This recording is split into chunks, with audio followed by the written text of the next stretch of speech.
Okay, so President Donald Trump just addressed the nation after the mass shootings in El Paso, Texas, and Dayton, Ohio, that left 29 people dead. Trump called the shootings a crime against humanity and called for the nation to come together to condemn white supremacy.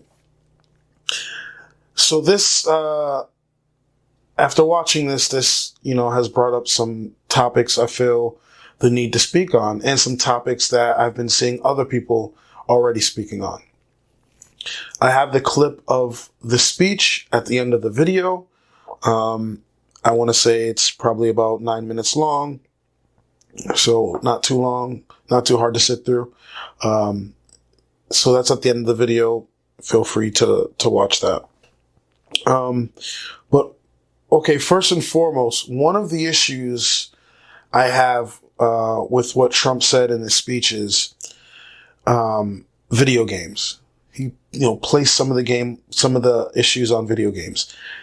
I don't know why this has been a ploy in politics for so long, but politicians are always trying to blame horrific events or actions on video games, and the data just suggests otherwise every single time. This has nothing to do with video games. These atrocious acts have nothing to do with video games. Just like these atrocious acts have nothing to do with movies. Nobody's watching the Fast and the Furious and when an accident happens, they're like, oh, well, it's the Fast and the Furious movies. It's not happening. So it has nothing to do with video games. That's cheap. It's easy, and it's lazy. All right. So that's one of the issues. On the flip side, I've been seeing a lot of people say, Trump, you are the cause of this. It's because of Donald Trump that we have these shootings and these attacks and these mass terrorist attacks. And I gotta say, by and large, I disagree. These people were clearly unhinged already. Trump has never told anybody to go out and blow anybody's head off. So to say, Trump, you are the cause of this, full stop, it's just not true. However, can I say that his rhetoric and the way he carries himself and the things he says has given these people a lot more bravado? Has it made them feel a lot more comfortable to come out with their racism and to come out with their right-wing extremist actions? Sure, it's made them a lot more comfortable. They feel a lot more comfortable in a Trump America than they did in an Obama-esque America, right? A lot more open to say how they feel, and a lot more in your face with their racism and their rhetoric. So I'll give you that caveat. But to say Trump has caused this, Trump is the reason, full stop, is also lazy. You're letting your hate and your anger for Donald Trump blind you to the real issues. We were talking about, listen, I know it's an iffy subject, and I know Ilhan Omar spoke on it, and they tried to smear her before, but right-wing terrorist extremists, white right-wing terrorist extremists, is much larger than, Muslim terrorist extremists. It's actually a bigger issue. And it's been happening way before Trump got into office. Okay? This just didn't happen in the Trump presidency, right? These things have been going on already. So to say that, Trump is the cause of this, is just not true. Has he made it easier, for them to say how they feel and get their rhetoric off their chest? Sure, I'll give you that. But the man has come out against white supremacy. He's come out against, the shootings.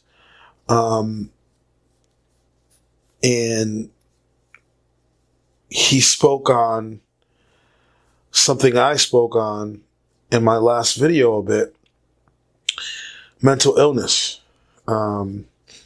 Listen, mental illness is an issue, and it needs to be looked at, and it needs to be taken care of as well. But I think gun regulation also plays a major part in this as well. And if you're not talking about both, you're not serious. Yeah, I'm not taking you serious unless you're talking about both. And I just saw a video where they said, we need more than prayer. We need more than prayer. We need more than thoughts in prayer. You need action. Action is what's going to fix this situation. Thoughts and prayer, is great and it helps people get through things, but you need action. You need regulation. Okay? Also, I've been seeing a lot of people, especially in the African American community, and rightfully so, posting pictures of black men who have been slaughtered, killed by police officers for doing little to nothing very often, while these terrorists often get taken away in cuffs. Okay? And with the African Americans, nobody's saying mental illness. So I get where they're coming from in that, and I'm not saying I disagree, and they have a leg to stand on. They definitely have a reason to be heard, because nobody's claiming mental illness. Nobody's claiming, to address mental illness with, these black men that are getting killed and brutalized. But I really don't want to make it about a race thing. These people are unhinged. What does it take? What was the final catalyst? The final catalyst for you to blow your own sister away and slaughter tons of people. You're not getting, 9 times out of 10, you're not getting out of there alive. So you're done, son. You know that this is it. You're throwing in the towel, and you just want to kill as many people as possible before you get killed. I don't know what drives you to that. I don't know what screw got loose, or if you've been unhinged since day one. I don't know what it is, or I don't know what caused you to get to that place, but it needs to be looked at, and mental illness needs to be looked at for sure. He's not wrong. But we also need to talk about gun regulation, stricter gun regulation, psych tests, things along those lines. I'm not trying to say take anybody's guns away, but there needs to be a conversation about it. So yeah, and I've been seeing hashtags everywhere that Trump's a white supremacist. I told you before my stance on Donald Trump. I think if you're a poor white person and you're a poor black person, he sees you all the same. He doesn't care about you. He cares about status. He cares about green. That's the only color he cares about. He cares about moolah. He cares about if he's around you, how he gonna look. If you're around him, how you gonna look. He does not care about you're a poor white person, you're a poor Hispanic person, you're a poor black person. He sees you all the same. That's how I feel. Right? I don't think Trump is an all-out, flat-out racist. But he's made it a lot easier for racists to raise their voice. He's made it a lot easier for them to raise their voice. Keep coming out and condemning it. You better. Keep coming out and condemning it, even though it's probably not going to change how people feel about you. Trump. So, all right, the clip's coming up for you guys to watch, and let me know your takeaways on the clip. If you like what you see, if you like what you hear, please like, comment, and subscribe. If you don't, or if you disagree with what I gotta say, or you need to get something off your chest, do so in the comments. Let me know how you're feeling. All right. Hopefully, I'll be talking to you guys soon. Peace. Good morning. My fellow Americans, this morning, our nation is overcome with shock, horror, and sorrow. This weekend, more than 80 people were killed or wounded in two evil attacks. One Saturday morning in El Paso, Texas, a wicked man went to a Walmart store where families were shopping with their loved ones. He shot and murdered 20 people and injured 26 others, including precious little children. Then, in the early hours of Sunday morning, Dayton, Ohio, another twisted monster opened fire on a crowded downtown street. He murdered 9 people, including his own sister, and injured 27 others. The First Lady and I join all Americans in praying and grieving for the victims, their families, and the survivors. We will stand by their side forever. We will never forget. These barbaric slaughters are an assault upon our communities, an attack upon our nation, and a crime against all of humanity. We are outraged and sickened by this monstrous evil, the cruelty, the hatred, the malice, the bloodshed, and the terror. Our hearts are shattered for every family whose parents, children, husbands, and wives were ripped from their arms and their lives. America weeps for the fallen. We are a loving nation, and our children are entitled to grow up in a just, peaceful, and loving society. Together, we lock arms to shoulder the grief. We ask God in heaven to ease the anguish of those who suffer, and we vow to act with urgent resolve. I want to thank the many law enforcement personnel who responded to these atrocities with the extraordinary grace and courage of American heroes. I have spoken with Texas Governor Greg Abbott and Ohio Governor Mike DeWine, as well as Mayor DeMargo of El Paso, Texas, and Mayor Nan Whaley of Dayton, Ohio, to express our profound sadness and unfailing support. Today, we also send the condolences of our nation to President Obrador of Mexico and all the people of Mexico for the loss of their citizens in the El Paso shooting. Terrible, terrible thing. I have also been in close contact with Attorney General Barr and FBI Director Wray. Federal authorities are on the ground, and I have directed them to provide any and all assistance required, whatever is needed. The shooter in El Paso posted a manifesto online consumed by racist hate. In one voice, our nation must condemn racism, bigotry, and white supremacy. These sinister ideologies must be defeated. Hate has no place in America. Hatred warps the mind, ravages the heart, and devours the soul. We have asked the FBI to identify all further resources they need to investigate and disrupt hate crimes and domestic terrorism, whatever they need.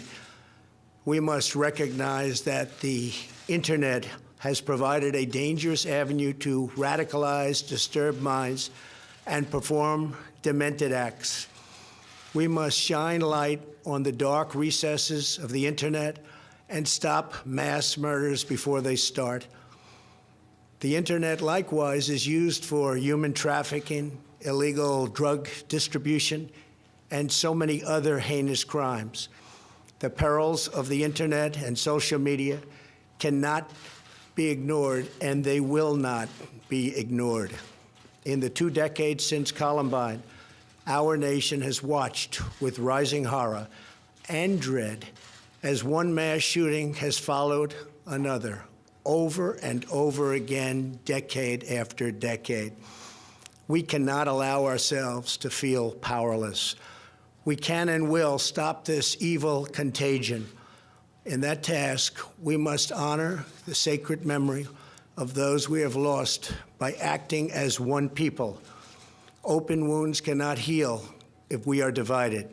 We must seek real bipartisan solutions. We have to do that in a bipartisan manner that will truly make America safer and better for all. First, we must do a better job of identifying and acting on early warning signs. I am directing the Department of Justice to work in partnership with local, state, and federal agencies, as well as social media companies, to develop tools that can detect mass shooters before they strike.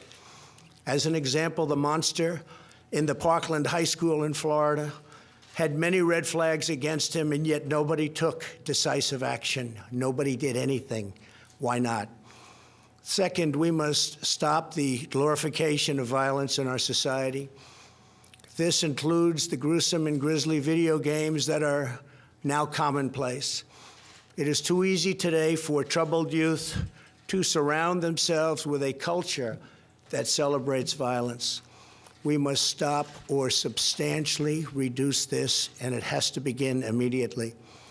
Cultural change is hard, but each of us can choose to build a culture that celebrates the inherent worth and dignity of every human life. That's what we have to do.